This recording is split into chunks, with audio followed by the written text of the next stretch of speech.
ఒక్క ఇన్నింగ్స్తో 11 ఏళ్ల పంజాబ్ రాత మార్చేశాడు కెప్టెన్ శ్రేయస్ అయ్యర్. వర్షం కారణంగా అనూహ్యంగా స్పందిస్తున్న పిచ్పై 204 పరుగులను చేస్ చేసే క్రమంలో వికెట్లు పడుతున్నా అసలు ఏమాత్రం తొట్టుపాటు లేకుండా ఆడాడు అయ్యర్.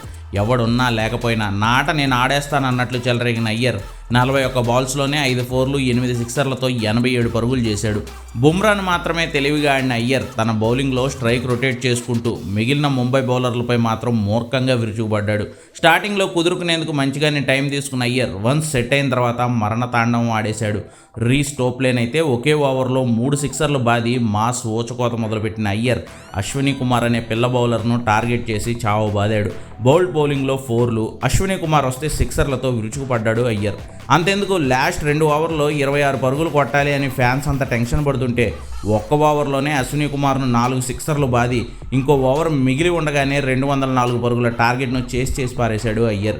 గెలిచాక కనీసం సెలబ్రేట్ కూడా చేసుకోలేదు. ఎందుకంటే తన లక్ష్యం ఇక ఆర్సీబీని కొట్టి పంజాబ్కు తొలి ఐపీఎల్ కప్ను అందించడమే. ఆ లక్ష్యం కళ్ళ ముందు ఉంది కాబట్టే ఇంత గొప్ప విజయాన్ని కూడా లైట్ తీసుకుని కూల్గా వెళ్ళిపోయాడు శ్రేయస్ అయ్యర్.